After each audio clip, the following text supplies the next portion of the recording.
कक्षा 10 के सभी छात्र छात्राओं का स्वागत है आज की इस कक्षा में। इस कक्षा में हम पाठ संख्या 12 जिसका नाम है पृष्ठीय क्षेत्रफल और आयतन से संबंधित एनसीईआरटी पुस्तक में जो उदाहरण दिए गए हैं उनको हम आज की इस कक्षा में हल करेंगे। तो उदाहरण नंबर 1 आपके सामने है। उदाहरण नंबर 1 दिया गया है। देखिए, रशीद को जन्मदिन के उपहार में के रूप में एक लट्टू मिला जिस पर वह रंग जिस पर रंग नहीं किया गया था। वह इस पर अपने मोमिया रंगों से रंग करना चाहता है। यह लट्टू एक शंकु के आकार का है जिसके ऊपर एक अर्धगोला अध्यारोपित है। देखिए आकृति 12.6। लट्टू की ऊपरी ऊंचाई 5 सेंटीमीटर है और इसका व्यास 3.5 सेंटीमीटर है। उसके द्वारा रंग किया जाने वाला क्षेत्रफल ज्ञात कीजिए। तो प्रश्न में कहा गया है रशीद को जन्मदिन के उपहार के रूप में एक लट्टू मिला है और लट्टू का आकार इस प्रकार है। उसका जो निचला सिरा है वह तो शंकु के आकार का है और ऊपरी सिरा एक अर्धगोले के आकार का है। और इस लट्टू के ऊपरी सिरे पर उसकी ऊपरी जो सतह है वहां पर रंग नहीं हुआ है। अब वो रशीद जो है इस लट्टू पर रंग करना चाहता है तो वह कितनी सतह पर कितने क्षेत्रफल में रंग करेगा वो हमको यहाँ पर ज्ञात करना है।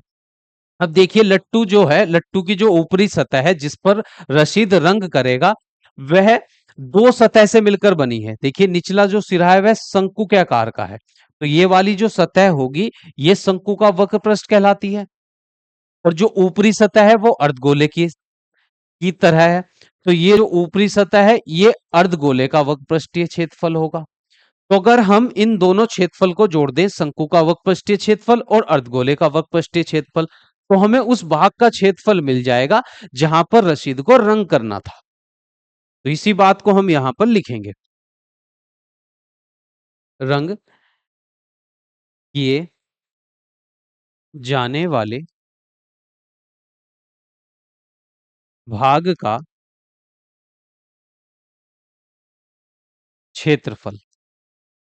अब क्षेत्रफल देखिए हमें उस भाग का क्षेत्रफल लिखना है जहां पर उसे रंग करना है। तो रंग करने के लिए इस लट्टू की बाहरी सतह पर रंग करना होगा उसको।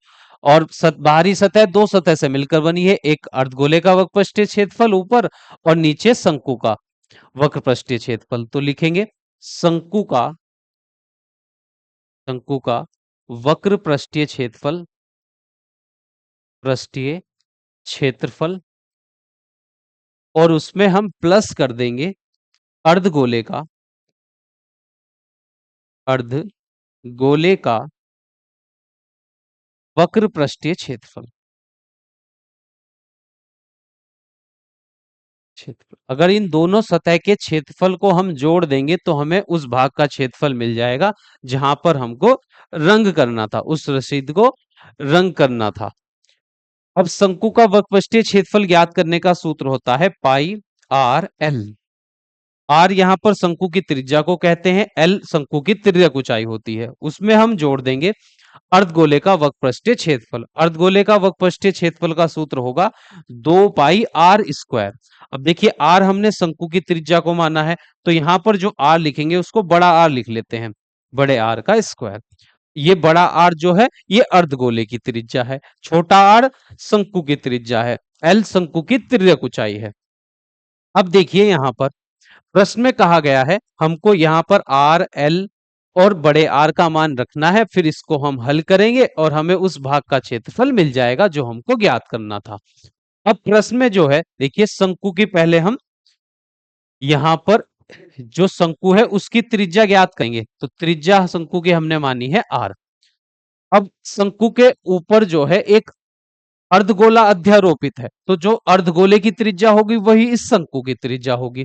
तो प्रश्न में अर्धगोले का हमको व्यास दिया गया है, उसकी त्रिज्या नहीं दी गई है। तो अर्धगोले का जो व्यास है व्यास को हम डी से प्रदर्शित करते हैं। तो डी का मान यहां पर दे रखा है 3.5 सेंटीमीटर। अब उसकी हम त्रिज्या ज्ञात करेंगे तो अर्धगोले की त्रिज्या को हमने बड़ा आर माना है यहाँ पर। तो अगर अर्धगोले की त्रिज्या हम ज्ञात करेंगे तो वह व्यास के आधी होगी। तो 3.5 को हम भाग कर देंगे 2 से। अब 3.5 को अगर हम 2 से भाग करें तो 2 का पहाड़ा 3 में एक बार जाएगा, 2 एकम 2, 1 बच जाएगा। अब 5 उतारने से पहले हमको दशमलव लगाना होगा तो ये 15 हो जाएगा। दो सत्ते 14, फिर यहां पर एक बचेगा, दशमलव लगा हुआ है, जीरो बढ़ जाएगा, दो पंजे हो जाएगा 10। तो अर्धगोले की जो त्रिज्या है वह आ गई है 1.75। तो जो अर्धगोले की त्रिज्या है वही इस शंकु की त्रिज्या है 1.75। शंकु की त्रिज्या को हमने आर माना है। अब प्रश्न में हमें शंकु की तिर्यक ऊंचाई का मान और चाहिए, एल का मान। तो ये एल का मान हम कैसे ज्ञात करेंगे, शंकु की जो तिर्यक ऊंचाई है। अब तिर्यक ऊंचाई का मान तो यहां पर प्रश्न में नहीं दिया गया है। इस पूरे लट्टू की ऊंचाई हमको दी गई है 5 सेंटीमीटर। तो शंकु की तिर्यक ऊंचाई ज्ञात करने का सूत्र होता है वर्गमूल में शंकु की ऊंचाई का वर्ग प्लस उसकी त्रिज्या का वर्ग। अब शंकु की देखिए ऊंचाई कितनी है, अब एच का मान भी यहां पर नहीं दिया गया है।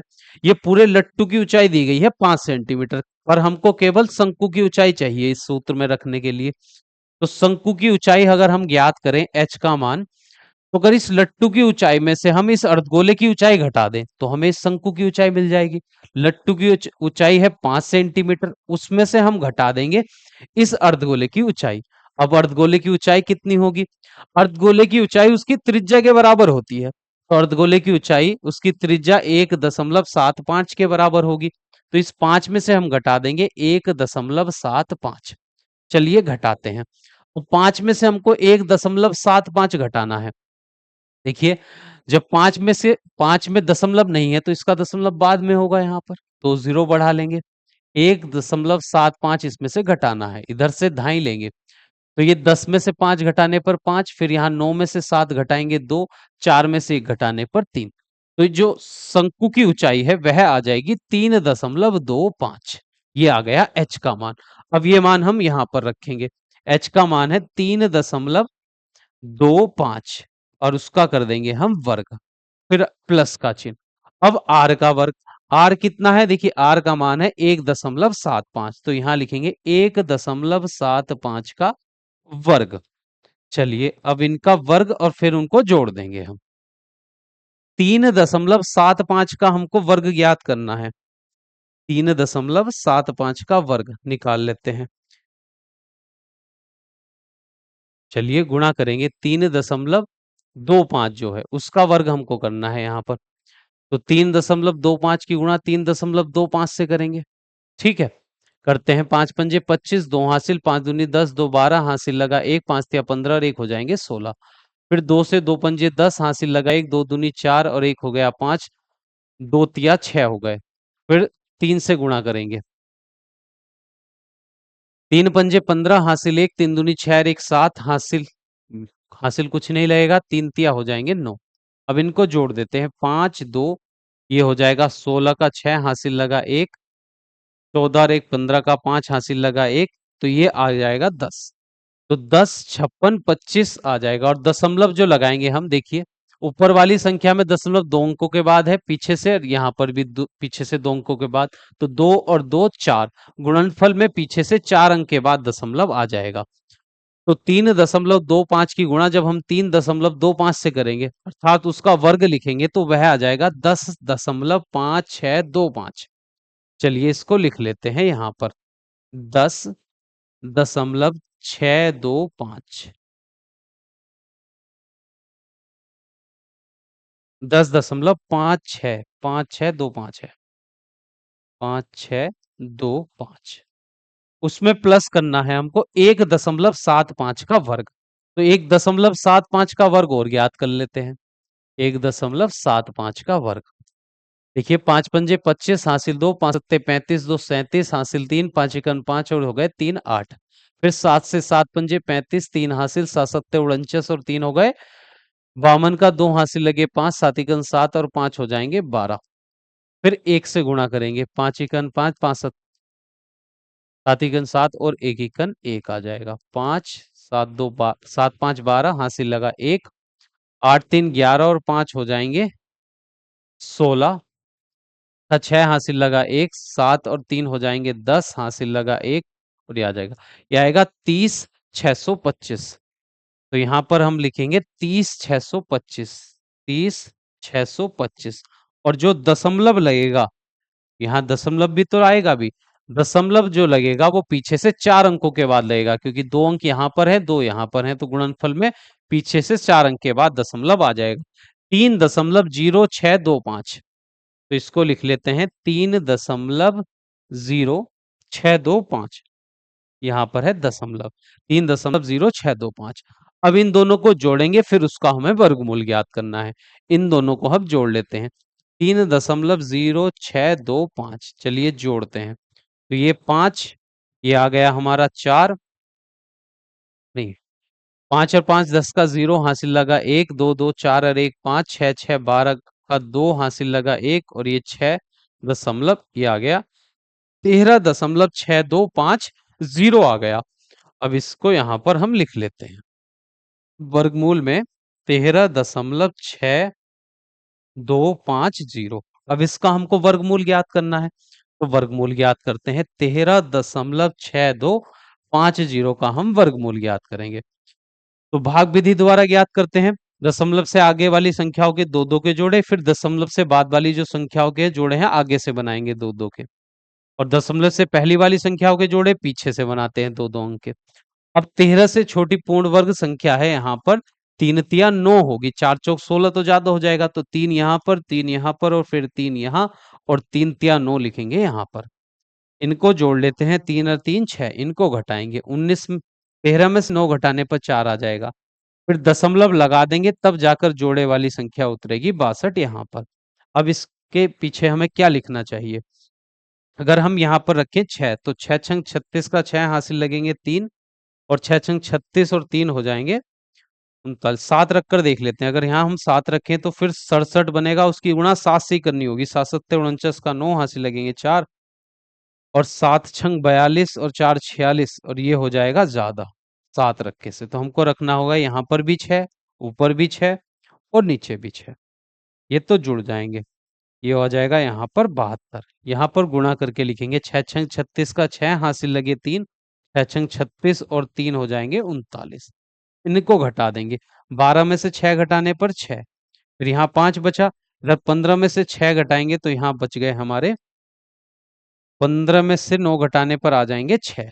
फिर अगला जोड़ा उतार लेंगे यहाँ पर हम 50। अब हमको क्या रखना चाहिए यहाँ पर, जो कौन सी संख्या यहाँ पर हम रखें? 6 रखें अगर हम यहाँ पर, तो ये हो जाएगा 72, 726 हो जाएगा। फिर 6 से गुणा करनी होगी, 6 छंग 36, 3 6 दूनी 12, और हो जाएगा 3 15 हासिल 1, 7 छंग 42 और 1 43। ये तो कम रह जाएगा। अगर हम यहाँ पर रखें 9,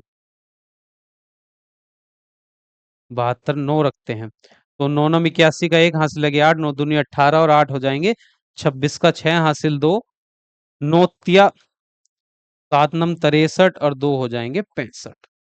तो हम रखेंगे यहाँ पर 9, 9 यहाँ पर रखेंगे, फिर 9 यहाँ पर, और फिर 9 यहाँ पर। तो ये आएगा 9 नम 81 का 1 हासिल लगे 8, 9 दूनी 18, 8 26 का 6 हासिल लगे 2, 9 सत्ते 63, 63 और 2 65। अब इनको घटा देंगे, 10 में से 1 घटाने पर आएगा हमारा 9, फिर 14 में से 6 घटाएंगे तो बचेगा 8, 88। इनको जोड़ देंगे हम, तो ये यहां पर आ जाएगा, देखिए इनको जब हम जोड़ेंगे तो ये 738 हो जाएगा। 729 में 9 जोड़ने पर 738। अब उतारने के लिए आगे कोई जोड़ा हमारे पास बचा नहीं है, तो हम 0 0 उतार लेंगे दशमलव के बाद जोड़े से, ये 0 0 आ जाएगा। तो अगर हम एक अंक को लिखना चाहें दशमलव के बाद, अब देख लेंगे हमारा पढ़ा कितने बार यहाँ पर जाएगा।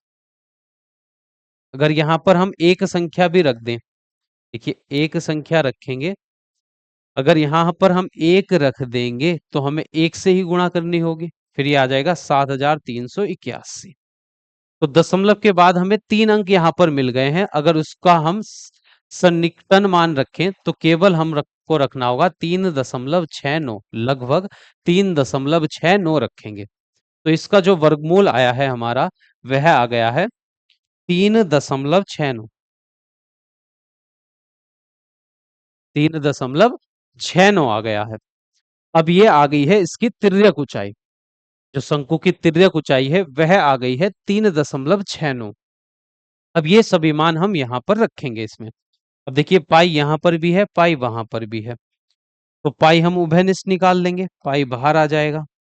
आर का मान, छोटे आर का मान देखिए 1.75, तो 1.75 उसकी गुणा एल के मान से करनी है।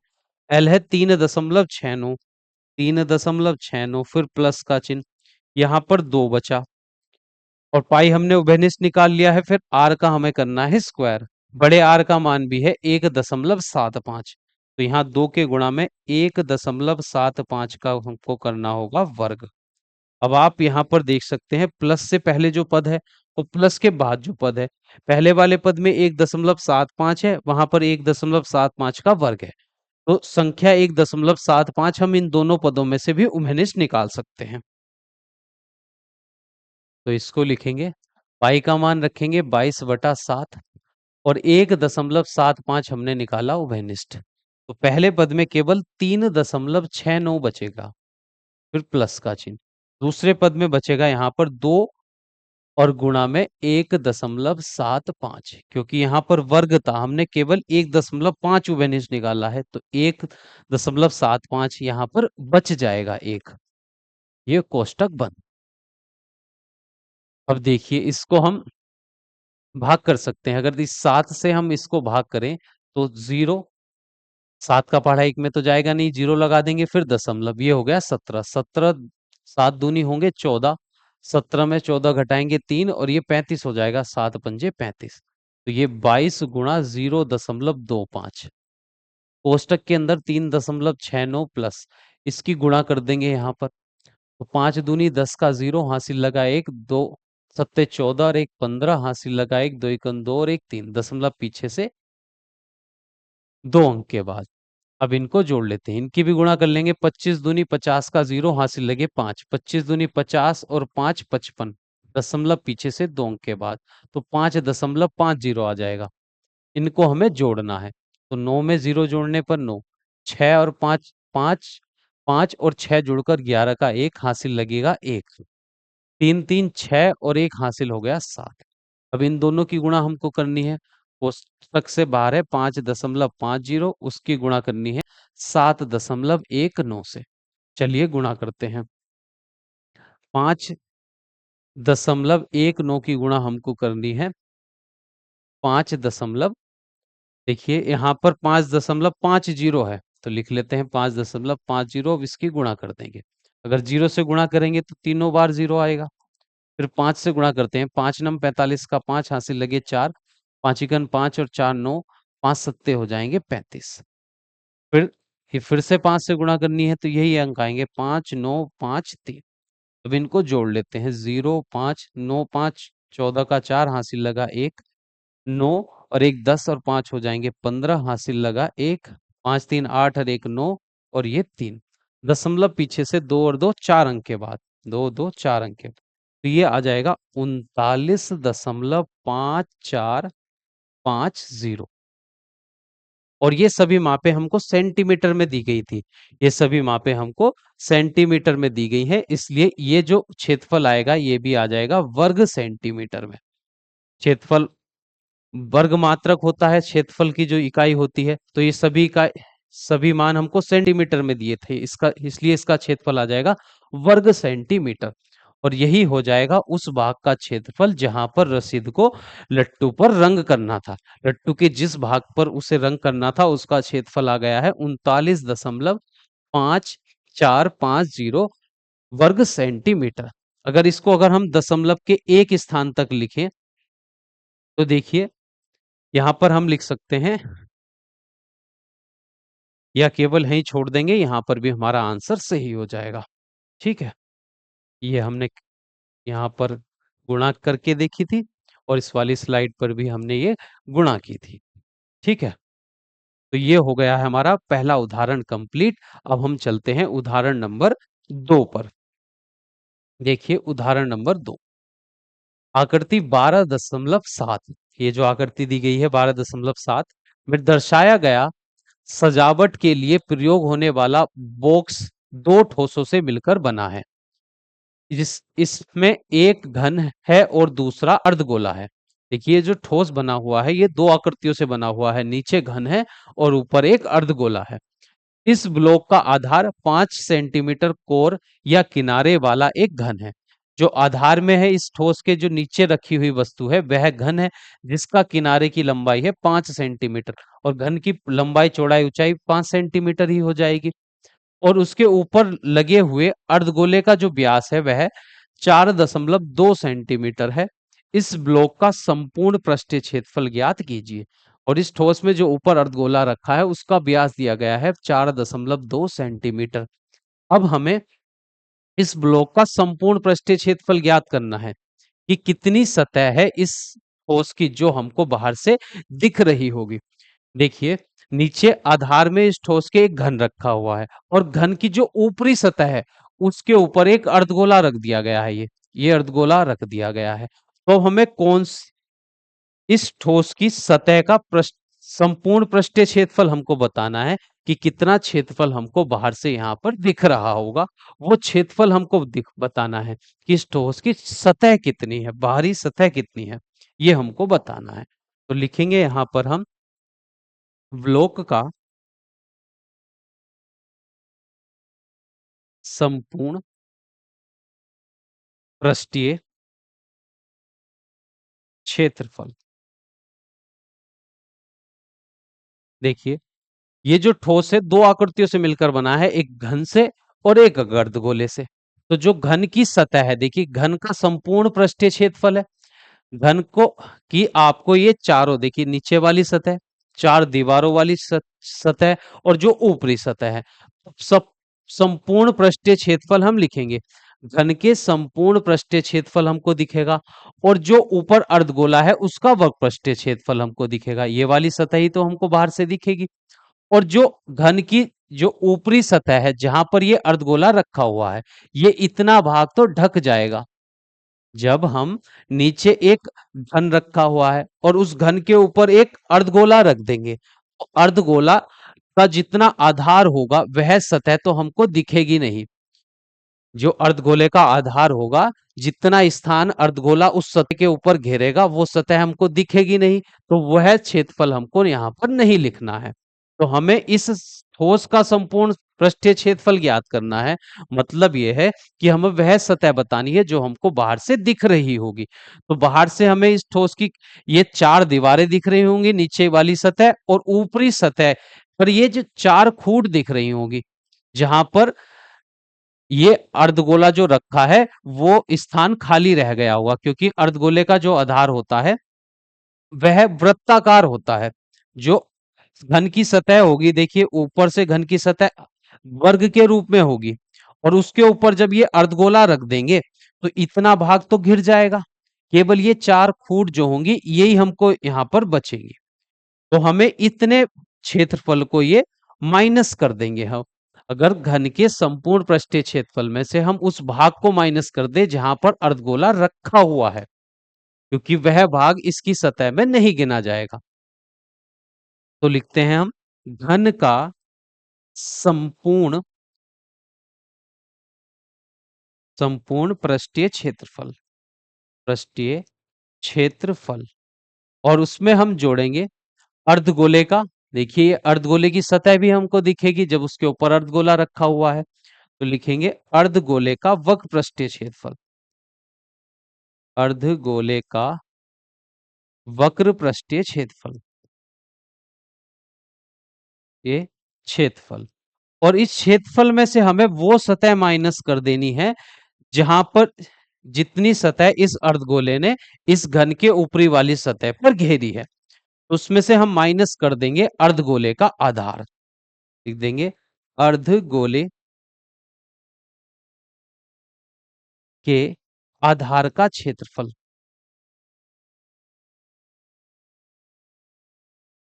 तो हमें इस ठोस का संपूर्ण पृष्ठीय क्षेत्रफल ज्ञात करने के लिए हम इस घन के संपूर्ण पृष्ठीय क्षेत्रफल में अर्धगोले का वर्ग पृष्ठीय क्षेत्रफल जोड़ देंगे, और उसमें से वो क्षेत्रफल घटा देंगे जितना क्षेत्रफल इस अर्धगोले ने इस घन की ऊपरी वाली सतह पर घेरा होगा, क्योंकि वो सतह तो हमको दिख नहीं रही होगी।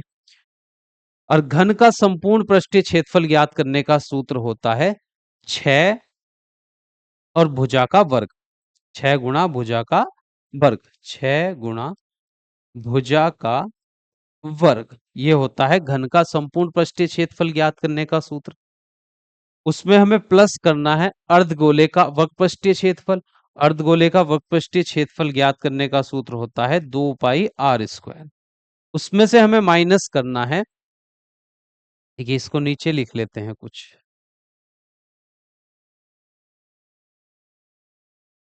6 गुणा भुजा का वर्ग,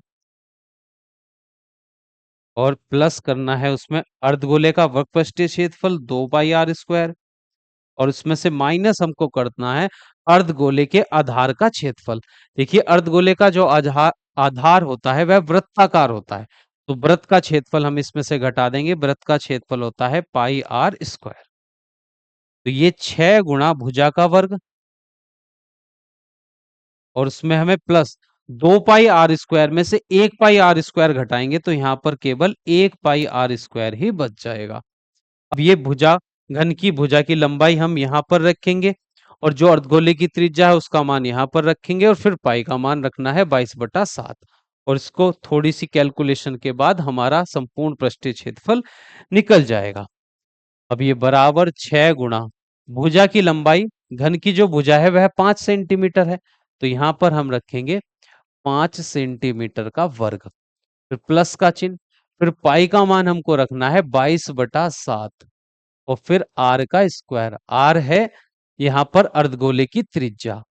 अर्धगोले की त्रिज्या देखिए कितनी है। देखिए अर्धगोले का जो व्यास है वह 4.2 सेंटीमीटर दिया गया है, तो उसकी त्रिज्या इसके आधी होगी। अगर व्यास 4.2 सेंटीमीटर है, तो जब हम त्रिज्या ज्ञात करेंगे तो 4.2 को 2 से भाग करेंगे, 2 दूनी 4, 2 एकन 2, तो 2.1 सेंटीमीटर इसकी त्रिज्या आ जाएगी। तो यहां पर हम लिखेंगे 2.1 सेंटीमीटर, और उसका करना है हमको वर्ग, 2.1 सेंटीमीटर का वर्ग। अब 6 का वर्ग, यहाँ 5 का वर्ग हो जाएगा 25, और 25 छंग हो जाएंगे 150, और ये आ जाएगा वर्ग सेंटीमीटर, प्लस ये 22/7 गुणा में 2.1 की गुणा अगर हम, देखिए जैसे 21 का वर्ग करेंगे तो 21 का वर्ग 441 दशमलव पीछे से 2 अंक के बाद, और ये वर्ग सेंटीमीटर। अब 7 से ये कट जाएगा, देखिए 7 का पढ़ा 4 में जाएगा नहीं तो 0 लगा देंगे।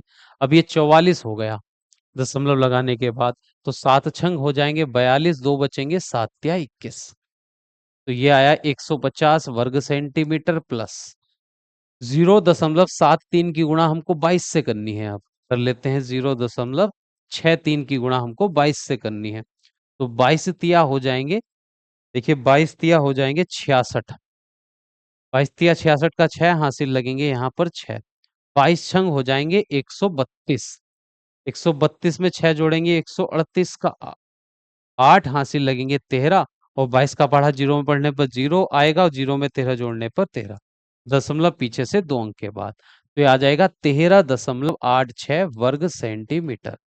अब इन दोनों को हम देंगे जोड़। अब ये 8.6 तो जैसा था वही रहेगा, 150 में 13 जोड़ने पर आ जाएगा 163, और ये हो जाएगा वर्ग सेंटीमीटर। तो घन का जो संपूर्ण पृष्ठीय क्षेत्रफल है वह आ गया है 163.86 वर्ग सेंटीमीटर। यही हमारे इस प्रश्न का हो जाएगा सही उत्तर। प्रश्न में हमसे कहा गया था कि ये जो ठोस है, जो दो आकृतियों से मिलकर बना है, घन और अर्धगोले से, इस ठोस का हमको संपूर्ण पृष्ठीय क्षेत्रफल ज्ञात करना है। तो संपूर्ण पृष्ठीय क्षेत्रफल ज्ञात करने के लिए हमने इस घन के संपूर्ण पृष्ठीय क्षेत्रफल में अर्धगोले का वक्रपृष्ठीय क्षेत्रफल जोड़ा, और उसमें से उस क्षेत्रफल को घटा दिया जितना भाग इस घन की ऊपरी सतह पर इस अर्धगोले ने घेरा था। अर्धगोले का क्षेत्र, ये आधार का क्षेत्रफल हमने इसमें से माइनस कर दिया, तो हमको इस ठोस का संपूर्ण पृष्ठीय क्षेत्रफल मिल गया है 163.86 वर्ग सेंटीमीटर। अब हम चलते हैं अगले प्रश्न पर। उदाहरण नंबर 3 देखिए। अब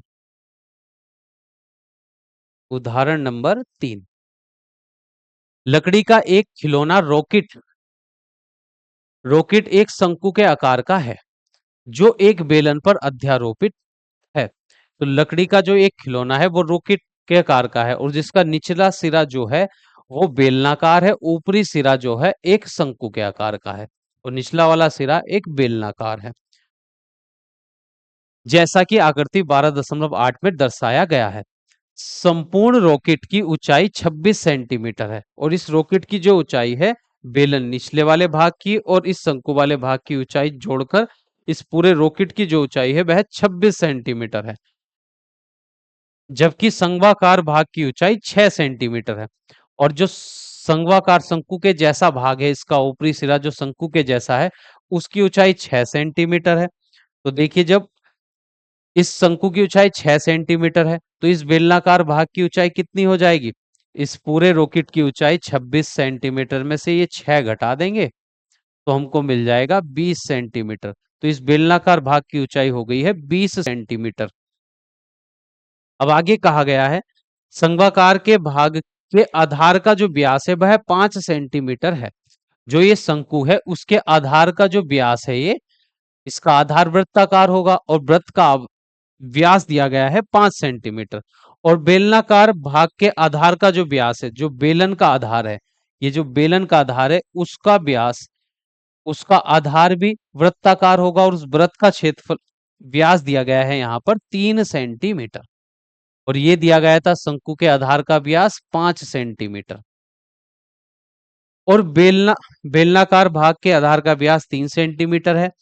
यदि शंकु यदि संघवाकार भाग पर नारंगी रंग किया जाना है और बेलनाकार भाग पर पीला रंग किया जाना है, तो प्रत्येक रंग द्वारा रॉकेट का रंगे जाने वाले भाग का क्षेत्रफल ज्ञात कीजिए।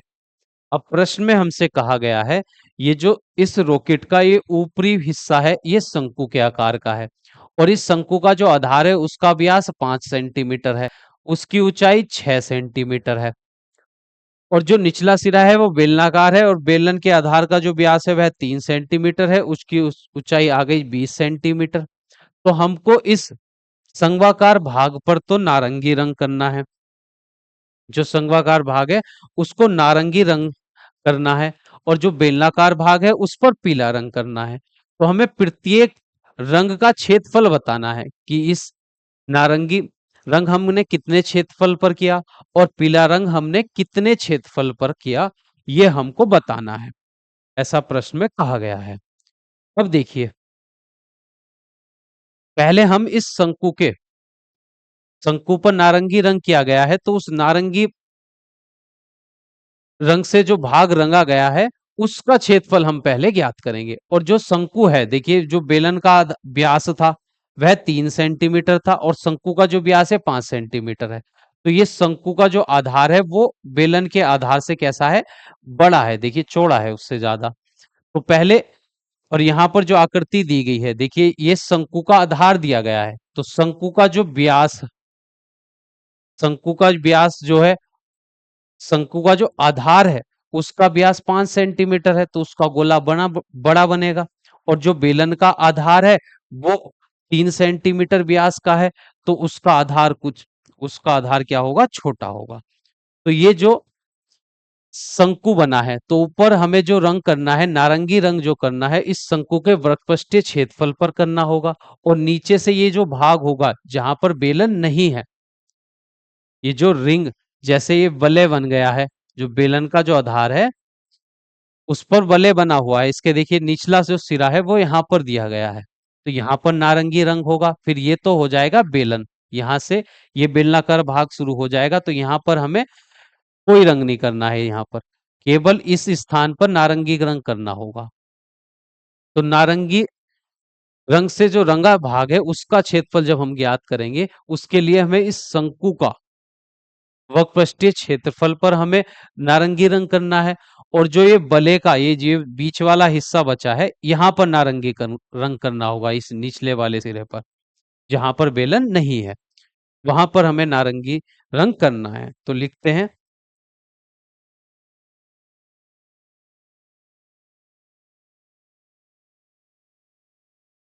नारंगी रंग से रंगे जाने वाले भाग का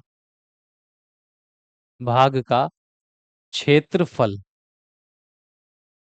अब उस नारंगी भाग का क्षेत्रफल ज्ञात करने के लिए हमें इस शंकु का जो वक्रपृष्ठीय क्षेत्रफल है इसका क्षेत्रफल, तो लिखते हैं शंकु का वक्र पृष्ठीय क्षेत्रफल। वक्र पृष्ठीय क्षेत्रफल, और उसमें प्लस कर देंगे हम शंकु का जो आधार है वो वलय के आकार का है। देखिए जो शंकु का आधार है वो वलय के आकार का होगा, तो इस वलय का क्षेत्रफल हम ज्ञात कर देंगे। तो लिखते हैं वलय का क्षेत्रफल। शंकु का वक्रपृष्ठीय क्षेत्रफल ज्ञात करने का सूत्र होता है पाई आर एल। उसमें प्लस करेंगे वलय का क्षेत्रफल। वलय का क्षेत्रफल हम ज्ञात करते हैं पाई बड़े आर का स्क्वायर माइनस छोटे आर का स्क्वायर। बड़े आर का मतलब है जो बाहरी त्रिज्या है, बाहरी त्रिज्या, वलय के जो बाहर वाला ये वृत्त है उसकी त्रिज्या, उसमें से माइनस, उसके वर्ग में से माइनस करते हैं जो वलय का जो अंदर वाला वृत्त है उसकी त्रिज्या के वर्ग को हम माइनस कर देते हैं। तो जो बाहरी व्यास है वह 5 सेंटीमीटर है, तो बाहरी त्रिज्या जो हो जाएगी वो हो जाएगी 5/2, यानी कि 2.5। और जो आंतरिक त्रिज्या होगी उसको हम छोटे आर से प्रदर्शित करेंगे। तो व्यास इसका 3 सेंटीमीटर है, तो 2 से भाग करके त्रिज्या आ जाएगी 1.5 अब रखते हैं, देखिए पाई आर स्क्वायर, तो पाई का मान हमको रखना है 22/7। आर है शंकु की त्रिज्या। देखिए शंकु का जो आधार का व्यास बताया गया है वह 5 सेंटीमीटर है, तो इसकी त्रिज्या हो जाएगी 5/2, यानी कि 2.5 सेंटीमीटर। जो ये शंकु है इसकी त्रिज्या हो जाएगी, इसका व्यास है 5, इस शंकु के आधार का जो व्यास है 5 है, और उसकी जब हम त्रिज्या ज्ञात करेंगे तो उसको हम भाग कर देंगे 2 से, तो आ जाएगा 2.5 सेंटीमीटर। तो ये शंकु की त्रिज्या आ गई 2.5 सेंटीमीटर। अब हमको यहाँ पर उसकी तिर्यक ऊंचाई और लिखनी है। तिर्यक ऊंचाई ज्ञात करने का सूत्र होता है, देखिए अंडर रूट में h का वर्ग प्लस r का वर्ग प्लस, यहाँ पाई के स्थान पर रखेंगे 22/7। बड़े आर का मान अभी हमने ज्ञात किया था 2.5, तो 2.5 का वर्ग माइनस, फिर छोटे आर का मान है 1.5 उसका वर्ग। अब ये 22/7 गुणा में है 2.5। देखिए आर जो है शंकु की ऊंचाई है, शंकु की ऊंचाई प्रश्न में दी गई है 6 सेंटीमीटर, तो यहाँ 6 का वर्ग प्लस छोटा आर जो शंकु की त्रिज्या है, शंकु की त्रिज्या 2.5 है तो उसका वर्ग प्लस यहाँ पर 22/7। 2.5 का वर्ग करेंगे तो 25 का वर्ग 625 आएगा, तो 6.25 हो जाएगा। 1.5 का वर्ग 15 का वर्ग 225, तो यह आ जाएगा 2.25।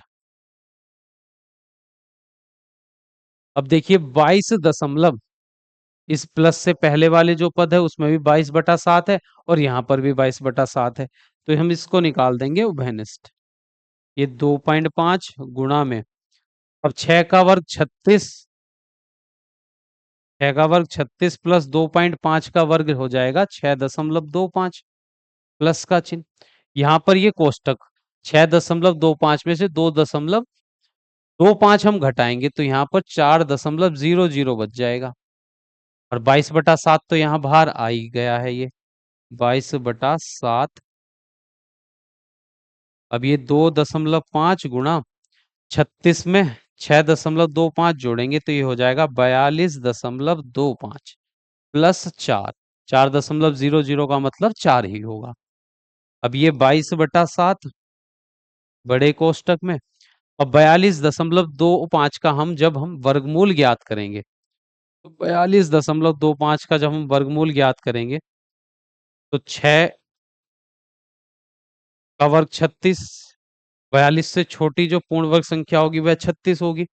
ये 6 और 6 12 हो जाएंगे, 42 में 36 घटाएंगे 6, दशमलव लगाने के बाद अगला जोड़ा उतार लेंगे 25। अब यहाँ पर 5 रखना होगा, ऊपर भी 5, और 125 को जब 5 से गुणा करेंगे 625। तो ये पूरा पूरा कट जाएगा। तो इसका वर्गमूल आ गया है 6.5। तो 2.5 की गुणा हमको 6.5 से करनी होगी और प्लस है 4। अब इस 2.5 की गुणा 6.5 से करेंगे हम 2.5। तो देखिए 25 पंजे होते हैं, 125 का 5 हासिल लगे 12, और 25 छंग 150 में अगर हम 12 जोड़ देंगे तो हो जाएगा 162। और दशमलव पीछे से देखिए, एक अंक इसमें है, एक अंक यहाँ पर है, तो 2 अंक के बाद लग जाएगा 16.25। तो बाहर तो रहेगा 22/7, कोष्टक में इन दोनों की गुणा करने के बाद 16.25, और उसमें प्लस करना है हमको 4, बराबर 22/7 कोष्टक में आ गया है। 16.25 में अगर हम 4 जोड़ेंगे तो 20.25 आ जाएगा। 22/7 की गुणा हमको करनी है 20.25 से। लिए पहले 22 की गुणा 20.25 से कर लेते हैं हम। देखिए 22 पंजे हो जाएंगे 110, 110 का जीरो हासिल लगे 11, 22 दूनी 44, 44 में अगर हम 11 जोड़ देंगे तो हो जाएगा 55, 44 में अगर 11 जोड़ेंगे तो हो जाएगा 55, 55 का 5 हासिल लगे 5, 22 का पढ़ा जीरो में पढ़ने पर जीरो आएगा, और 5 जोड़ देंगे तो 5, और 22 दूनी हो जाएंगे 44, और बटे में रहेगा 7, दशमलव पीछे से 2 अंक के बाद। अब 7 से हमको इसे भाग करनी है। तो 7 का पढ़ा 44 में 6 बार, 7 छंग 42, बचेंगे 2, ये हो जाएगा 25, 7 या 21, बचेंगे 4, दशमलव लगाने के बाद ये हो जाएगा 45। 7 छंग 42, फिर 7 छंग 42, 45 में 42 घटाने पर 3 बचेगा, 30 हो जाएगा, 7 चौक 28, फिर बचेंगे यहाँ पर 2, फिर 2 दशमलव लगा हुआ है, जीरो हो जाएगा 20, 7 दूनी हो जाएंगे 14, 6 बचेंगे, 7 अट्ठे फिर 56। तो लगभग ये आएगा 63.626728 वर्ग सेंटीमीटर। तो ये उस भाग का क्षेत्रफल हो जाएगा, शंकु का उस भाग का क्षेत्रफल आएगा जिस पर नारंगी रंग किया जाना है। तो नारंगी रंग किए जाने वाले भाग का क्षेत्रफल आ गया है 63.6728 वर्ग सेंटीमीटर।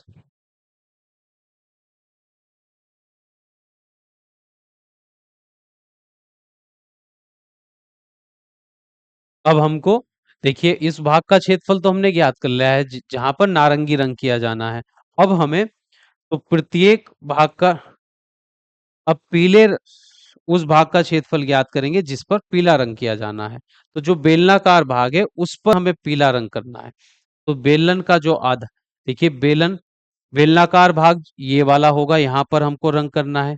तो ये भाग जो है बेलन का, जो ये भाग होता है इसको हम वक्रपृष्ठीय क्षेत्रफल कहते हैं। तो बेलन के वक्रपृष्ठीय क्षेत्रफल और नीचे उसके आधार के क्षेत्रफल पर, तो इन दोनों पर को हम जोड़ देंगे तो हमें उस भाग का क्षेत्रफल मिल जाएगा जहां पर हमें पीला रंग करना है। तो लिखते हैं इस भाग को, लिखेंगे पीले रंग से, पीले रंग से रंगे जाने वाले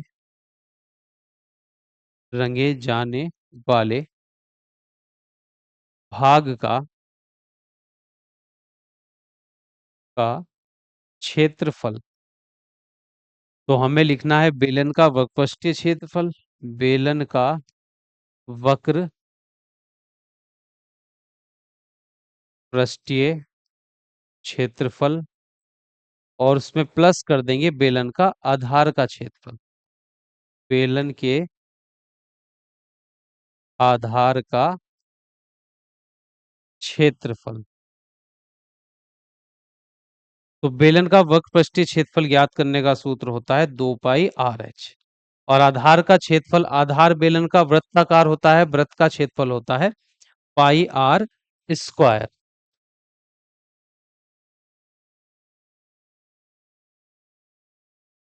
अब देखिए ये पाई दोनों में उभयनिष्ठ है, दोनों की त्रिज्या उभयनिष्ठ हो जाएगी, तो दो, केवल पाई और आर हम यहां से उभयनिष्ठ निकाल देंगे। तो यहाँ 2 और h बचेगा, और यहाँ पर एक आर बचेगा। पाई का मान रखेंगे 22/7, अब जो आर है, आर यहाँ पर बेलन की त्रिज्या होगी, बेलन के आधार का व्यास 3 सेंटीमीटर है, तो उसकी त्रिज्या हो जाएगी, इसकी त्रिज्या हो जाएगी 3/2। 3/2 लिखेंगे यहाँ पर हम। फिर कोष्टक में 2 गुणा, उसकी ऊंचाई देखिए, बेलनाकार भाग की जो ऊंचाई है, पूरे इस रॉकेट की ऊंचाई 26 थी, शंकु की ऊंचाई 6। अगर इस पूरे रॉकेट की ऊंचाई में से घटा देंगे तो इस बेलन की ऊंचाई हमको मिल जाएगी 20। तो यहाँ पर आ जाएगा 20 प्लस आर, आर इसकी त्रिज्या है, वो है 3/2। इसको आगे हल करते हैं, बराबर 22/7 गुणा में है 3/2, कोष्टक में हो जाएगा 20 दूनी हो जाएंगे 40 प्लस 3/2। अब 2 से 22 कट जाएगा 11 बार, 11 की गुणा 3 से करने पर 33/7। अब ये 2 की गुणा 40 से, 2 की गुणा 40 से करने पर 80, और 80 में 3 जोड़ेंगे तो ये हो जाएगा 83/2। अब इनकी गुणा कर लेंगे। अब 83 की गुणा हमको करनी है 33 से, 3 तिया 9, 3 अट्ठे 24, फिर 3 से करेंगे तो यही आ जाएगा 9, ये 13 हासिल 1, ये 7 और 2, 27 39, और भाग में आ जाएगा 7 दूनी 14। अब इसको 14 से भाग कर देंगे हम, 27 39 को, 27, 24 दूनी 28 तो ज्यादा हो जाएंगे, तो ये आ जाएगा 14, 14 दूनी 28 ज्यादा हो जाएंगे, 14 का 14, यहाँ बचे 3 और 1 उतार लेंगे यहाँ पर 3, 14 126,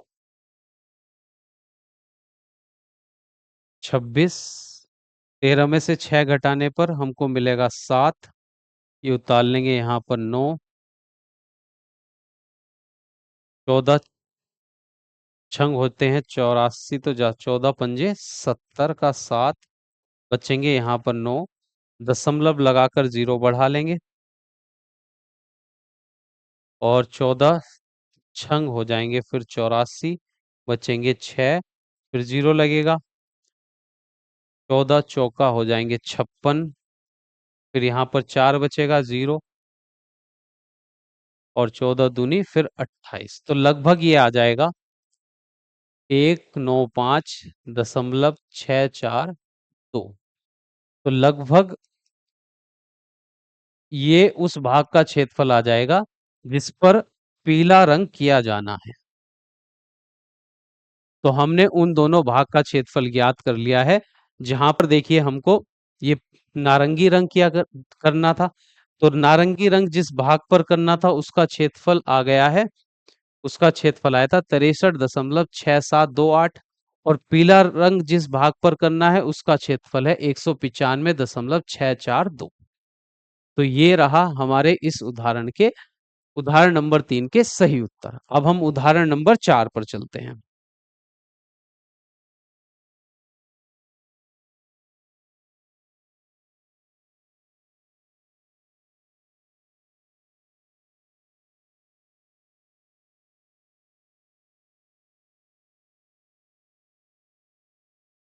देखिए उदाहरण नंबर 4,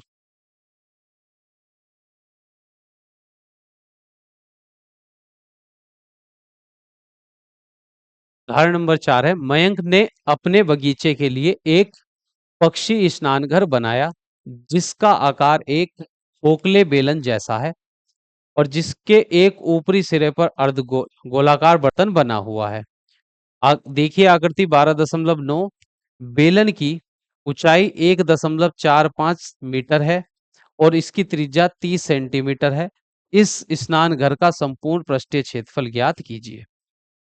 तो मयंक ने अपने बगीचे में पक्षी स्नान घर बनाया है जिसका आकार एक खोखले बेलन के जैसा है। देखिए उसका जो आकार है एक खोखले बेलन के जैसा है, निचला सिरा बेलनाकार है जो कि खोखला है, और ऊपरी सिरा जो है एक अर्धगोले के आकार का है, और बेलन की जो ऊंचाई दी गई है, इस पूरे बेलन की ऊंचाई 1.45 मीटर दी गई है, और इस अर्धगोलाकार भाग की जो त्रिज्या है वो 30 सेंटीमीटर दी गई है। हमको इस पक्षी स्नान घर का संपूर्ण पृष्ठीय क्षेत्रफल ज्ञात करने के लिए कहा गया है। अब आपको कौन कौन सा पृष्ठ यहाँ पर दिखेगा? देखिए जो बेलन का ये वाला भाग है, ये सतह आपको बाहर से दिखेगी, वक्रपृष्ठीय क्षेत्रफल ये सतह होगी, और इसका जो निचला सीता सतह है ये भी आपको दिखेगी। ऊपरी ऊपर से जो अर्धगोलाकार है, तो अर्धगोले की ये देखिए अंदर की ओर ये वाली सतह आपको ऊपर से दिखेगी। तो हमें इस स्नान घर का संपूर्ण पृष्ठीय क्षेत्रफल ज्ञात करना है। उसके लिए हमें इस बेलन का वक्रपृष्ठीय क्षेत्रफल, फिर बेलन के आधार का क्षेत्रफल, और ऊपर से इस अर्धगोले का वक्रपृष्ठीय क्षेत्रफल, ये तीन सतह हमको यहाँ पर दिखेंगी। एक बेलन का वक्रपृष्ठीय क्षेत्रफल, एक बेलन के आधार का क्षेत्रफल, और इस अर्धगोले का वक्रपृष्ठीय क्षेत्रफल। इन तीनों सतह के क्षेत्रफल को अगर हम जोड़ देंगे तो इस पक्षी स्नानघर का संपूर्ण पृष्ठीय क्षेत्रफल हमको मिल जाएगा। अब इस बात को लिखते हैं। पक्षी स्नानघर स्नानगार है का संपूर्ण पृष्ठीय क्षेत्रफल बराबर लिखेंगे हम बेलन का वक्र पृष्ठीय क्षेत्रफल, पृष्ठीय क्षेत्रफल, उसमें प्लस करना है हमको बेलन के आधार का पृष्ठीय क्षेत्रफल, आधार का पृष्ठीय क्षेत्रफल, आधार का क्षेत्रफल बस, और फिर प्लस कर देंगे अर्धगोले का वक्रपृष्ठीय क्षेत्रफल, अर्धगोले का पृष्ठीय क्षेत्रफल, अर्धगोले का पृष्ठीय क्षेत्रफल। बेलन का वक्रपृष्ठीय क्षेत्रफल ज्ञात करने का सूत्र होता है 2πr/h प्लस बेलन के आधार का क्षेत्रफल, आधार वृत्ताकार होता है तो उसका क्षेत्रफल हो जाएगा πr², फिर प्लस, अच्छा ये जो प्रश्न में कहा गया था जो बेलन है, जो बेलनाकार भाग है वो खोखला है, नीचे से तो ये खोखला रहेगा, यहाँ पर कोई भी ये आधार है ही नहीं है इसका, ये कैसा है, खोखला है। तो हमें बेलन के आधार का क्षेत्रफल यहाँ पर नहीं लिखेंगे, बस इस पक्षी स्नानगार का संपूर्ण पृष्ठीय क्षेत्रफल ज्ञात करने के लिए हमें इस बेलन का वक्रपृष्ठीय क्षेत्रफल और उसमें प्लस कर देंगे अर्धगोले का पृष्ठीय क्षेत्रफल, क्योंकि ये जो बेलनाकार भाग है वो प्रश्न में खोखला बताया गया है, तो नीचे से ये तो खाली होगा बीच में से, तो इसका आधार का क्षेत्रफल हम नहीं जोड़ेंगे इसमें। तो हमें बेलन का वक्रपृष्ठीय क्षेत्रफल लिख देंगे 2πr/h, उसमें प्लस कर देंगे अर्धगोले का पृष्ठीय क्षेत्रफल, अर्धगोले का वक्र पृष्ठीय क्षेत्रफल लिखेंगे यहाँ पर, वक्र पृष्ठीय क्षेत्रफल। तो अर्धगोले का वक्र पृष्ठीय क्षेत्रफल होता है 2πr²। अब देखिए 2π यहां पर भी है, 2π यहां पर भी है, तो दोनों को भेनिस निकाल देंगे। ये r अर्धगोले की त्रिज्या है, ये r जो है ये बेलन की त्रिज्या है, और ये वाला r जो है अर्धगोले की त्रिज्या है। क्योंकि इस बेलन खोखले बेलन के ऊपर ये जो अर्धगोला रखा गया है, जो त्रिज्या इस अर्धगोले की होगी वही त्रिज्या इस बेलन की भी होगी। तो अगर अर्धगोले की त्रिज्या 30 सेंटीमीटर है तो बेलन की त्रिज्या भी 30 सेंटीमीटर होगी, तो दोनों त्रिज्याएं यहाँ पर बराबर हैं। तो यहाँ से हम एक आर भी उभयनिष्ठ निकाल सकते हैं, तो यहाँ केवल एच बचेगा, यहाँ पर 2π बाहर गया, एक आर बाहर गया, तो केवल एक आर बचेगा। पाई के स्थान पर हम रखेंगे 22/7, और आर त्रिज्या 30 सेंटीमीटर है, तो हमको ऊंचाई बेलन की जो ऊंचाई है वह मीटर में दी गई है, तो इस मीटर वाली या तो सेंटीमीटर को मीटर में बदल लीजिए या मीटर को सेंटीमीटर में। तो त्रिज्या अगर हम सेंटीमीटर में रख लेते हैं यहाँ 30, तो ये ऊंचाई भी हमको सेंटीमीटर में रखनी होगी। तो इस 1.45 मीटर को अगर सेंटीमीटर में बदलना है तो गुणा कर देंगे 100 से, तो ये 145 सेंटीमीटर हो जाएगा।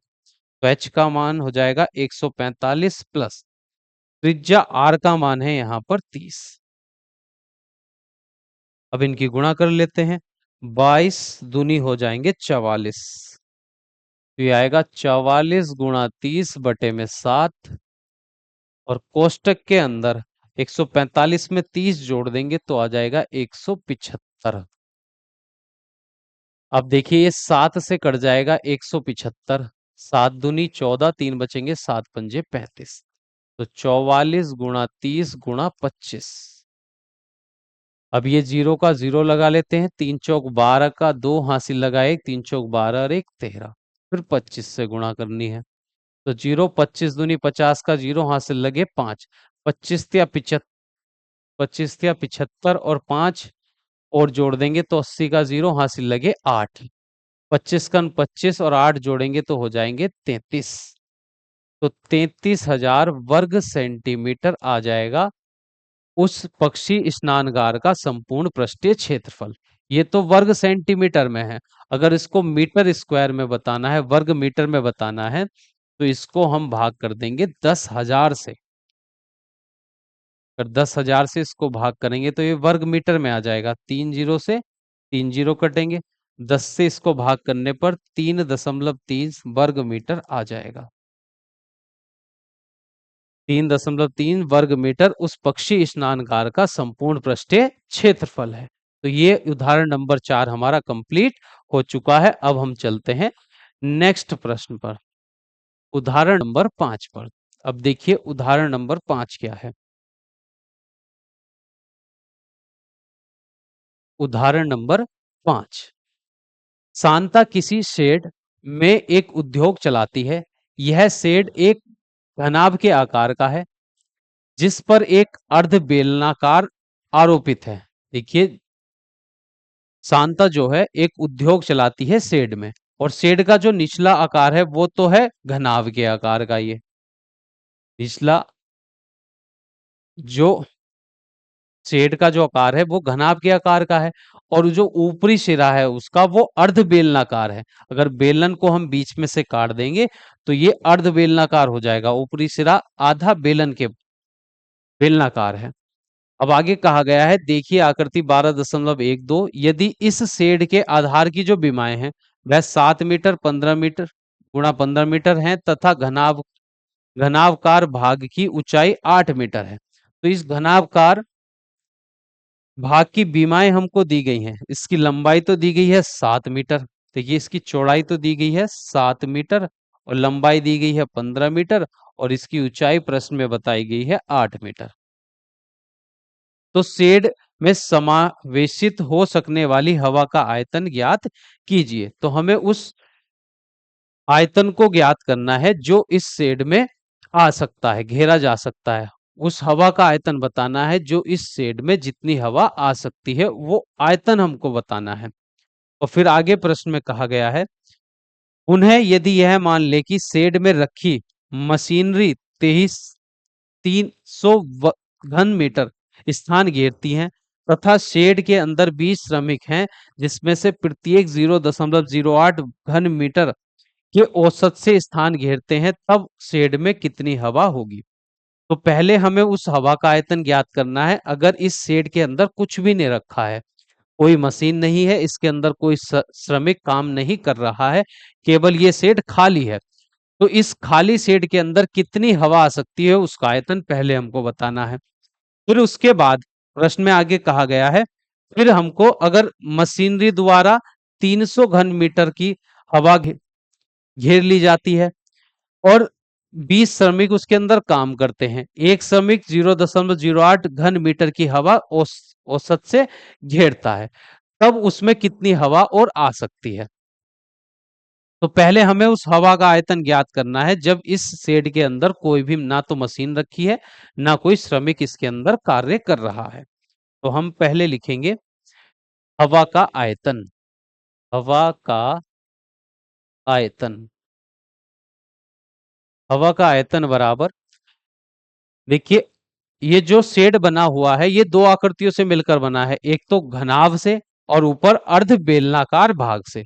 तो इस घनाभ का आयतन और प्लस इस अर्ध बेलन का आयतन, अगर दोनों आयतन को जोड़ देंगे तो हमें हवा का आयतन मिल जाएगा। तो लिखेंगे घनाभ का आयतन, उसमें से प्लस करना है हमको अर्ध बेलनाकार भाग का आयतन। अर्ध बेलनाकार भाग का आयतन। अब घनाभ का आयतन ज्ञात करने का सूत्र होता है लंबाई गुणा चौड़ाई गुणा ऊंचाई, प्लस बेलनाकार भाग का आयतन ज्ञात करने का सूत्र होता है, देखिए बेलन का आयतन ज्ञात करने का सूत्र होता है पाई आर स्क्वायर एच। ये बेलन का आयतन ज्ञात करने का सूत्र है पाई आर स्क्वायर एच। अगर उसको दो से भाग कर देंगे तो अर्ध बेलनाकार भाग का आयतन ज्ञात करने का सूत्र बन जाएगा। अब प्रश्न में हमें घनाभ की लंबाई दी गई है 15 मीटर, तो लिख देंगे 15 मीटर। चौड़ाई इसकी दी गई है 7 मीटर, तो यहाँ 7 मीटर। ऊंचाई दी गई है 8 मीटर, प्लस का चिन्ह। अब पाई के स्थान पर 22/7 रखेंगे तो 7 नीचे आ जाएगा 2 के गुणा में। फिर आर स्क्वायर, आर है बेलनाकार भाग की जो त्रिज्या हमको रखनी है।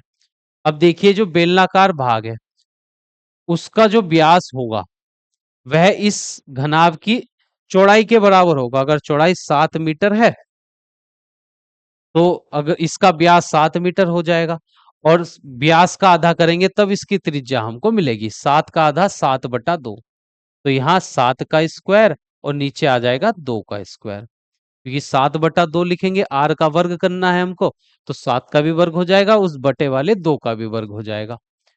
फिर एच का मान, बेलनाकार भाग की लंबाई, तो लंबाई उसकी इस लंबाई के बराबर होगी। घनाभ की जो लंबाई है वही इस बेलनाकार भाग की लंबाई होगी, तो 15 मीटर। यहाँ एच के स्थान पर 15 आ जाएगा।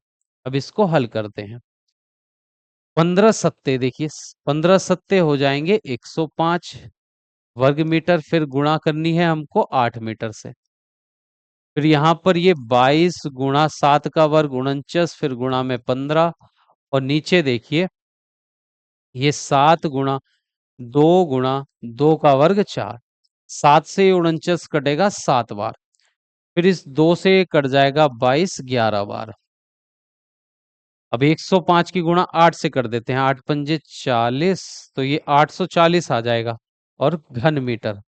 प्लस अब यहां पर इनकी गुणा करनी होगी।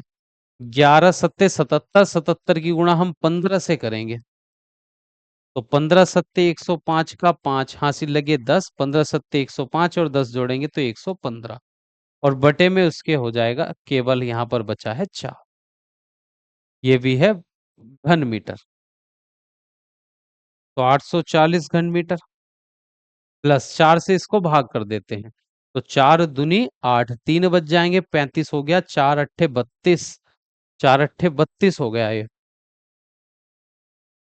तो 35 में 32 घटाएंगे 3, फिर से 35 हो जाएगा यहाँ पर। 4 4 अट्ठे 32, फिर यहाँ पर 3 बचेगा, दशमलव लगाएंगे तो 30 हो जाएगा। 4 सत्ते 28, 2 बचेगा, 4 पंजे 20 घन मीटर।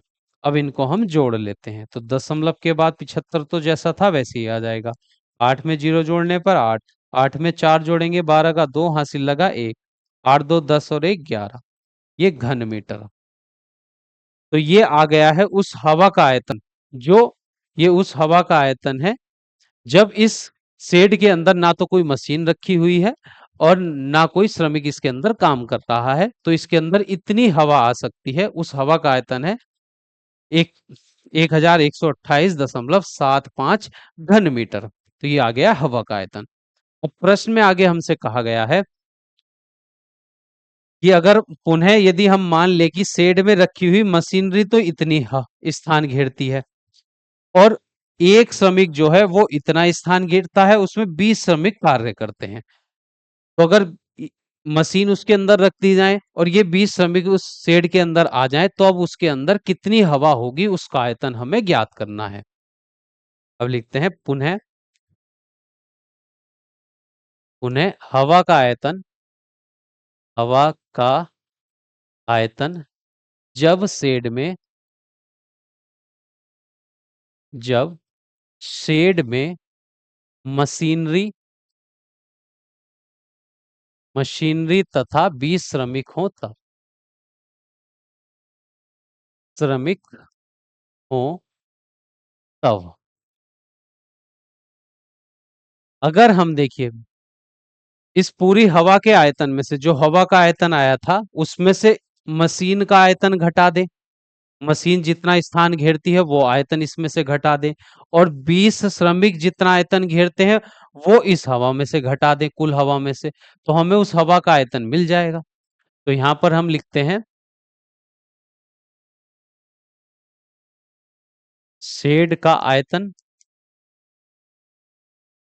शेड में कुल हवा का आयतन, हवा का आयतन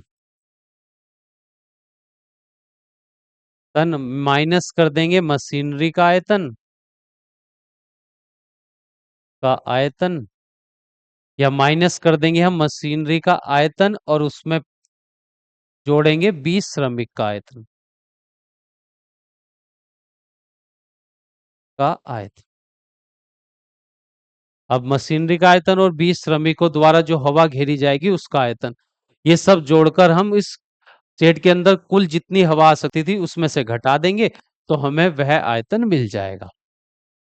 अब शेड में कुल हवा का आयतन अभी हमने ज्ञात किया था 1128.75 घन मीटर, उसमें से हमें माइनस करना है मशीनरी का आयतन, प्रश्न में दिया गया है 300 घन मीटर, तो यहां आ जाएगा 300 घन मीटर, उसमें प्लस करना है 20 श्रमिक द्वारा जो स्थान घेरा जाता है। एक श्रमिक 0.08 घन मीटर स्थान घेरता है, तो 20 श्रमिक कितना स्थान घेरेंगे, 20 गुणा 0.08 घन मीटर।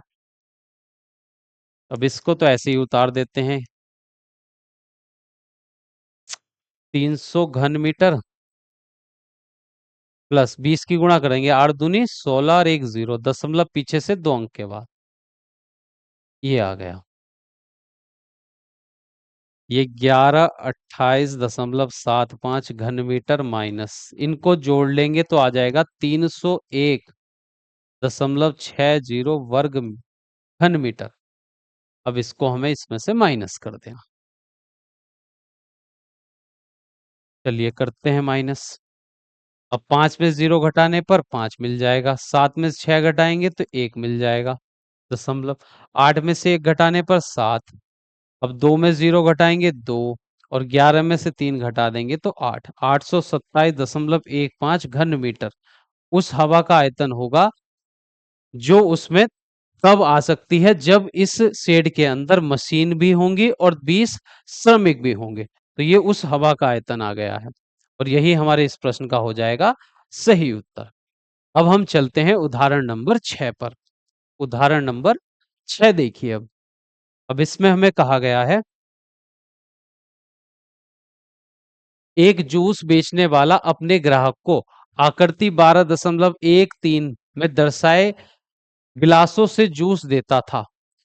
बेलनाकार गिलास का आंतरिक व्यास 5 सेंटीमीटर था, परंतु गिलास के निचले आधार के तली में एक उभरा हुआ अर्धगोला अर्धगोला था, जिससे गिलास की धारिता कम हो जाती थी।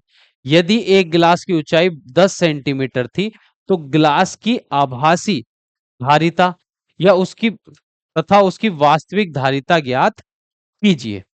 तो प्रश्न में हमसे कहा गया है कि एक जूस बेचने वाला है, वह अपने ग्राहकों को इस आकृति के जैसे गिलासों में जूस देता था, और गिलास का जो निचला सिरा था, देखिए अंदर की ओर से ये गिलास का जो निचला सिरा है उसमें अर्धगोलाकार अंदर की ओर उठा हुआ है, जिससे देखिए अगर ये अर्धगोलाकार नीचे से उसका गिलास समतल होता तो इसमें जूस जाता, जूस की मात्रा ज्यादा आती, और जब उसका गिलास अंदर से ऊपर की ओर अंदर की ओर उठा हुआ है तो इसमें देखिए इतना जूस की मात्रा घट जाएगी, जिससे इसमें जूस जो आएगा उसकी मात्रा कम आएगी।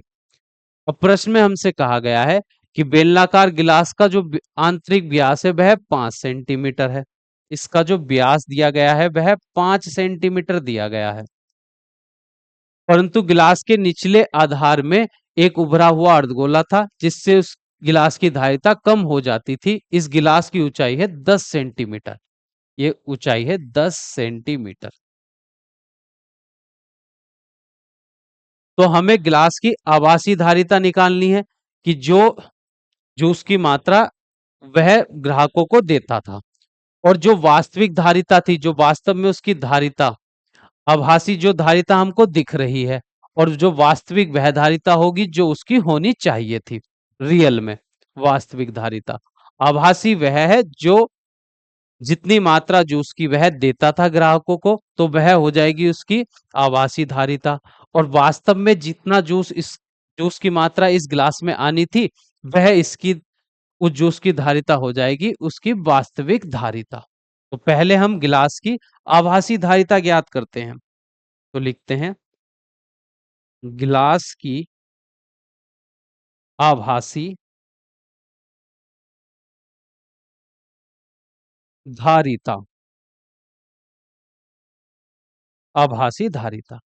तो देखिए गिलास बेलनाकार था, जब हम उसकी आभासी धारिता निकालेंगे कि कितना मात्रा जूस की वह ग्राहकों को देता था, वो मात्रा ज्ञात करने के लिए हम इस गिलास के आयतन में से, इस बेलनाकार आयतन में से अगर इस अर्धगोले का आयतन घटा देंगे तो हमें उसकी आभासी धारिता मिल जाएगी। तो लिखते हैं बेलनाकार,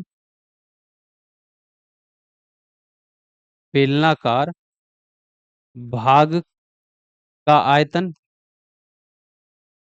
और उसमें से हम माइनस कर देंगे अर्धगोलाकार,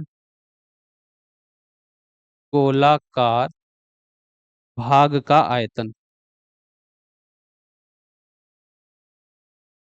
अर्धगोलाकार भाग का आयतन।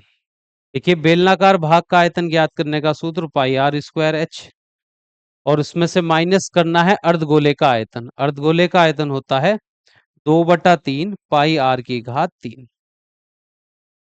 अब त्रिज्या देखिए, जो ग्लास की त्रिज्या होगी वही इस अर्धगोले की त्रिज्या होगी, तो आर का मान दोनों के लिए बराबर होगा। पाई और आर स्क्वायर हम दोनों में से कॉमन निकाल लेते हैं, तो यहाँ पर एच बचेगा -2/3, और यहाँ पर एक आर बच जाएगा। पाई का मान रखेंगे 22/7, और त्रिज्या देखिए कितनी होगी इसकी,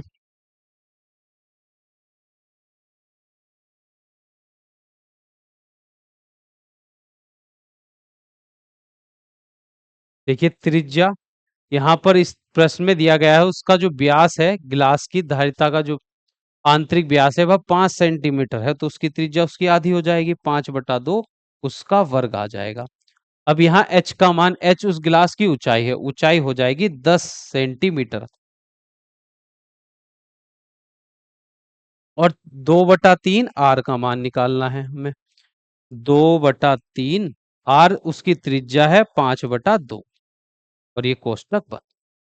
अब देखिए हम निकाल रहे हैं गिलास की आभासी धारिता। आभासी का मतलब है जो धारिता हमको दिख रही है, ग्राहकों को जो ग्लास की धारिता दिख रही है। ग्राहकों को ग्लास कैसा दिख रहा है, ग्राहकों को ये अंदर का अर्धगोला नहीं दिख रहा, तो ग्राहकों को जो ग्लास दिख रहा है वो बेलनाकार दिख रहा है। तो ये जो धारिता निकलेगी ये आभासी नहीं निकलेगी, ये निकलेगी वास्तविक। वास्तव में जो जूस की मात्रा वह ग्राहकों को दे रहा है। तो जब हम बेलन के आयतन में से, दिख तो हमें गिलास कैसा रहा है, बेलनाकार, कि इसमें जूस जो आएगा वो नीचे तक आएगा, ये हमको दिख रहा है। तो वास्तव में जो हमको दिख रही है वह धारिता ज्ञात करने के लिए हम केवल बेलन का आयतन का सूत्र लगाएंगे इसमें। और जब हम वास्तविक धारिता इसकी निकालेंगे, वास्तविक मतलब जो रियल में इसकी धारिता है, कि रियल में ये गिलास पूरा बेलनाकार नहीं है, इसमें जूस नीचे तक नहीं आएगा, उसमें से ये वाला भाग जूस का कम हो जाएगा। तो अगर इस बेलनाकार भाग में से इस अर्धगोले का आयतन ज्ञात घटा देंगे तो हमको वास्तविक धारिता मिलेगी। यहाँ पर वास्तविक शब्द आएगा ये। अब इसको सरल करते हैं, 22/7 गुणा 5 का वर्ग 25, और 2 का वर्ग नीचे हो जाएगा 4, और ये 10 सेंटीमीटर, और माइनस करेंगे यहाँ पर हम, देखिए 2 से 2 कट जाएगा, 5/3, -5/3 सेंटीमीटर। अब ये 2 से कट जाएगा 11 बार, 2 से 4 बार, 11 की गुणा 25 से करेंगे, 11 पंजे 55 का 5, 5 हासिल, 11 दूनी 5, 11 दूनी 22, और 5 हो जाएंगे 27, बटे में 7 दूनी हो जाएंगे 14। ये 10 सेंटीमीटर माइनस, इसको सरल कर लेते हैं। देखिए 3 से जब हम इसको 3 ढाई 30, 30 में से 5 घटाएंगे तो 25/3 सेंटीमीटर हमको मिल जाएगा। ये बाहर वर्ग सेंटीमीटर होगा, अंदर से मिला हमको सेंटीमीटर। अब इनकी गुणा कर लेंगे हम। तो ऊपर 25 पंजे 125 का हो जाएगा 5, हासिल लगेंगे 12। 25 सत्ते हो जाएंगे, 25 सत्ते 175। 175 में हम 12 जोड़ लेंगे तो 187 का 7, हासिल लगी 18। 25 दूनी 50 और 18 हो जाएंगे 68, बटे में 14 दूनी हो जाएंगे 42 घन सेंटीमीटर। तो ये तो वो धारिता आ गई है जो वास्तव में, जो वास्तविक धारिता है उस गिलास की। उस गिलास के अंदर इतना जूस आना है, जितना जूस उस गिलास के अंदर आना है वो धारिता है 68। 68 75/42। अब इससे इसको भाग भी दे सकते हैं हम। कर लेते हैं भाग। 68 75 को 42 से भाग करेंगे अब हम। 42 कन हो जाएंगे 42। यहाँ बचेंगे 6 और 2, उतार लेंगे 7। अब पढ़ा जाएगा 5 बार। 5 दूनी 10 का 0, हासिल 6 बार चला जाएगा। 6 दूनी 12 का 2, हासिल लगा 1। 6 चौक 24 और 1 25। यहाँ पर बचेगा 5 और 1, उतार लेंगे 5। ये पहाड़ चला जाएगा यहाँ पर 3 बार। 3 दूनी 6, 3 चौक 12। तो यहाँ 15 में से अगर 6 घटाएंगे 9, और 4 में से 2 घटाने पर 2, दशमलव लगाएंगे तो यहाँ एक 0 बढ़ जाएगा। अब ये जाएगा इसमें पहाड़ा, फिर से 6 बार जाएगा। 6 तो 252 घटाएंगे तो 8, और 8 में से 5 घटाने पर 3, 38, दशमलव लगा देंगे 0 आ जाएगा।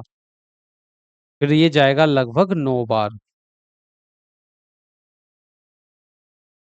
तो ये जब 42 से इसको भाग करेंगे तो 163.69 लगभग आ जाएगी इसकी धारिता। इस गिलास की वास्तविक धारिता है 163.69 घन सेंटीमीटर। ये वो जूस की मात्रा होगी, उस गिलास में दिए जाने वाले जूस की मात्रा होगी जो वो ग्राहकों को देता था। पर ग्राहकों को अब वह धारिता और ज्ञात करनी है जो ग्राहकों को लगता था कि उनको जूस की कितनी मात्रा मिल रही है, अर्थात हमको आभासी धारिता और ज्ञात करनी है। तो लिखेंगे आप गिलास की आभासी धारिता। गिलास की आभासी धारिता। तो ग्राहकों को गिलास किस आकार का दिखता है? बेलनाकार। उसको ये अंदर का हिस्सा तो दिख नहीं रहा है, उनको लगता है कि ये बेलनाकार है।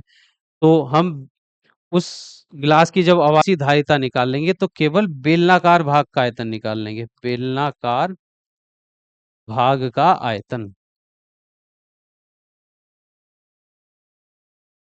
बेलन का आयतन होता है πr²h। पाई का मान 22/7, और त्रिज्या है यहाँ पर 5/2, तो उसका वर्ग गुणा ऊंचाई है 10। तो ये 22/7, 5 का वर्ग 25, नीचे आ जाएगा 2 का वर्ग 4, और ये 10। 4 से 2 कट जाए, 2 बार कटेगा। 4 2 से 2 बार कटेगा, और ये 22 11 बार। फिर 2 से ये 10 कट जाएगा 5 बार। तो हमको यहाँ मिलेगा 11 × 25 × 5 और बटे में 7। अब इनकी गुणा कर लेते हैं। तो 11, देखिए 25 की गुणा 5 से करने पर 125, फिर गुणा 11 से करेंगे, बटे में है 7।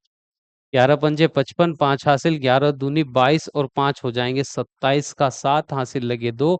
11 कन 11 और 2 हो जाएंगे 13, बटे में 7। अब इसको 7 से भाग करेंगे।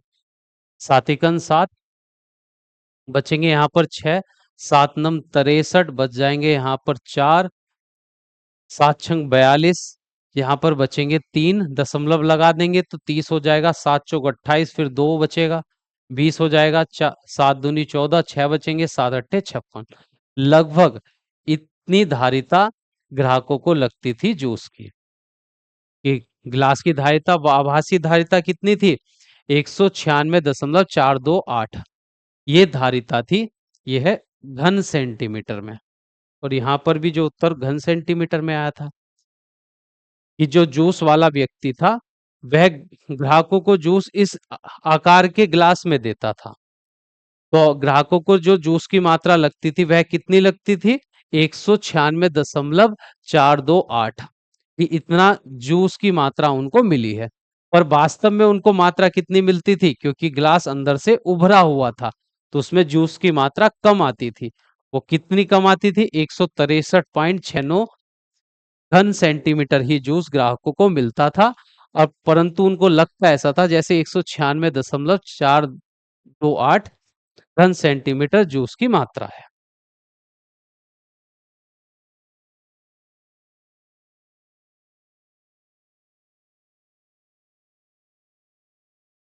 अब हम चलते हैं अगले प्रश्न पर, प्रश्न संख्या 7 पर। देखिए प्रश्न उदाहरण नंबर 7 और ये लास्ट उदाहरण है इस पाठ का जो एनसीईआरटी पुस्तक में दिया गया है, इस पाठ से संबंधित। देखिए एक ठोस खिलौना एक अर्धगोले के आकार का है जिस पर एक लंबवर्तीय शंकु आरोपित है। एक खिलौना जो है अर्धगोले के आकार का है, उसके ऊपर एक, देखिए नीचे अर्धगोला है, उसके ऊपर एक शंकु रखा हुआ है।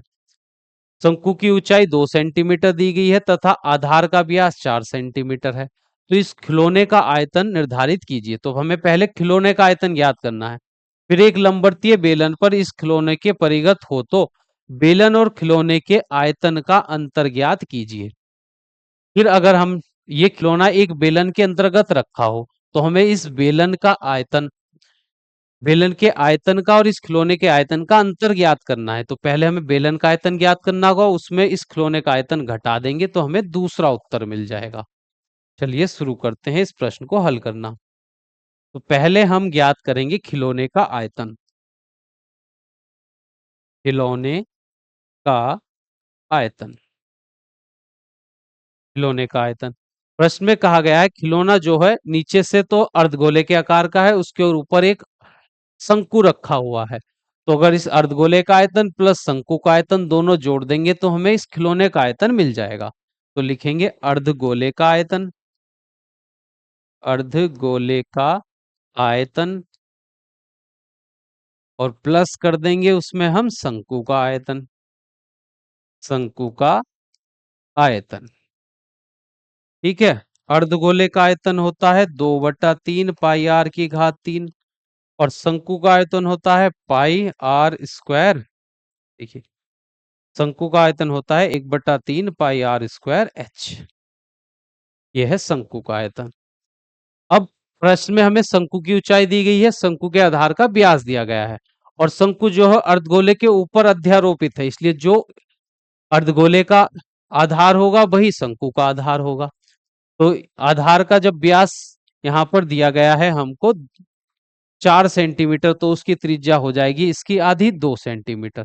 तो त्रिज्या दोनों की बराबर होगी। तो यहां से हम देखिए बट्टे में से 1/3 पाई भी यहाँ पर उभयनिष्ठ निकल जाएगा और यहाँ आर की घात 3 है, आर की घात 2 है, तो आर की घात 2 उभयनिष्ठ निकालेंगे। तो पहले पद में से केवल ऊपर 2 बचेगा और एक आर बच जाएगा, प्लस दूसरे पद में से 1/3 पाई आर स्क्वायर बाहर आ गया है, केवल एच बचेगा यहाँ पर। अब रखते हैं इनका मान। 1/3 पाई के स्थान पर 22/7। त्रिज्या कितनी होगी? व्यास 4 सेंटीमीटर है तो त्रिज्या उसके आधी हो जाएगी 2, तो 2 का वर्ग। कोष्टक के अंदर 2 की गुणा त्रिज्या 2 से हो जाएगी, प्लस ऊंचाई दी गई है, शंकु की ऊंचाई है 2 सेंटीमीटर, तो यहां पर भी 2 आ जाएगा। अब इनको हल करते हैं। तो 1/3 ये 22/7 गुणा में 2 का वर्ग हो जाएगा 4। फिर कोष्टक में हम लिखेंगे 2 दूनी 4 और 2 जोड़ देंगे तो हो जाएगा 6। तो कोष्टक के अंदर से हमको मिलेगा 6 गुणा में। तो 3 से ये 6 कट जाएगा 2 बार। तो ऊपर 22 गुणा 4 दूनी 8 बटे में रहेगा 7। तो 8 दूनी 16 हासिल 1, 8 दूनी 16 और 1 17 बटे में आ गया 7। अब 7 से 176 को हम कर देंगे भाग, करते हैं भाग। 7 दूनी 14 बचेगा 3, उतार लिया 6, 7 पंजे 35, बच गया यहाँ पर 1, और 1 बचने के बाद दशमलव लगाएंगे 0, 7 एकन 7, बचेगा यहाँ पर 3, दशमलव लगा हुआ है 0 बढ़ जाएगा, 7 चौक 28, फिर बचेगा 2, दशमलव है 0, 7 दूनी 14, फिर 6 बचेंगे, 7 अट्ठे 56, और फिर 7 पंजे 35, क्योंकि 56 यहाँ 4 बचेंगे, 7 पंजे 35, तो लगभग ये आ जाएगा 25.1428, ये आ गया है खिलौने का आयतन। और बीमाएं हमको ये दी गई थी सेंटीमीटर में, तो ये आ जाएगा आयतन घन सेंटीमीटर में, ये आ जाएगा घन सेंटीमीटर में। तो खिलौने का आयतन हमने ज्ञात कर लिया है। अब हमको और आगे प्रश्न में ज्ञात करना है, एक अगर ये खिलौना एक लंबवृत्तीय बेलन के अंतर्गत रखा हुआ है, तो इस बेलन का आयतन और उसमें से माइनस बेलन के आयतन का और इस खिलौने के आयतन का हमको अंतर ज्ञात करना है। तो खिलौना का आयतन हमने ज्ञात कर लिया है, पहले इस बेलन का आयतन और ज्ञात कर लेते हैं, फिर उनका हम अंतर निकाल देंगे। बेलन का आयतन, तो बेलन के आयतन का सूत्र है यहां पर, देखिए कितना होगा, बेलन का आयतन कितना है। देखिए बेलन की आयतन ज्ञात करने का सूत्र होता है पाई आर स्क्वायर एच, आर उसकी त्रिज्या होगी, तो त्रिज्या जब ये खिलौना इस बेलन के अंतर्गत है, तो जो बेलन का आधार हो, जितना बेलन का व्यास है वही इस, जितना अर्धगोले का व्यास है उतना ही इस बेलन का भी व्यास होगा। अर्धगोले का व्यास 4 सेंटीमीटर है, तो इस बेलन का व्यास 4 सेंटीमीटर, इसकी त्रिज्या हो जाएगी आधी, 2 हो जाएगी। और शंकु की ऊंचाई हमको 2 दी गई है, 2 सेंटीमीटर, और जो अर्धगोले की ऊंचाई उसकी त्रिज्या के बराबर होगी, इसकी त्रिज्या भी 2 सेंटीमीटर है। अर्धगोल तो इस बेलन की ऊंचाई टोटल हो जाएगी 4 सेंटीमीटर। तो बेलन की त्रिज्या हमको मिल गई है यहाँ पर 2 सेंटीमीटर, और उसकी ऊंचाई मिल गई है 4 सेंटीमीटर। अब हम इसका आयतन ज्ञात कर लेंगे। बेलन का आयतन ज्ञात करने का सूत्र पाई आर स्क्वायर एच, पाई का मान 22/7, त्रिज्या रखेंगे 2 है, त्रिज्या तो 2 का वर्ग, ऊंचाई आई है यहाँ पर 4, तो 22/7, 2 का वर्ग 4 गुणा 4, 4 चौक 16, 16 की गुणा 22 से करेंगे, 16 दूनी 32 का 2 हासिल लगे 3, 16 दूनी 32 और 3 35, और बटे में 7।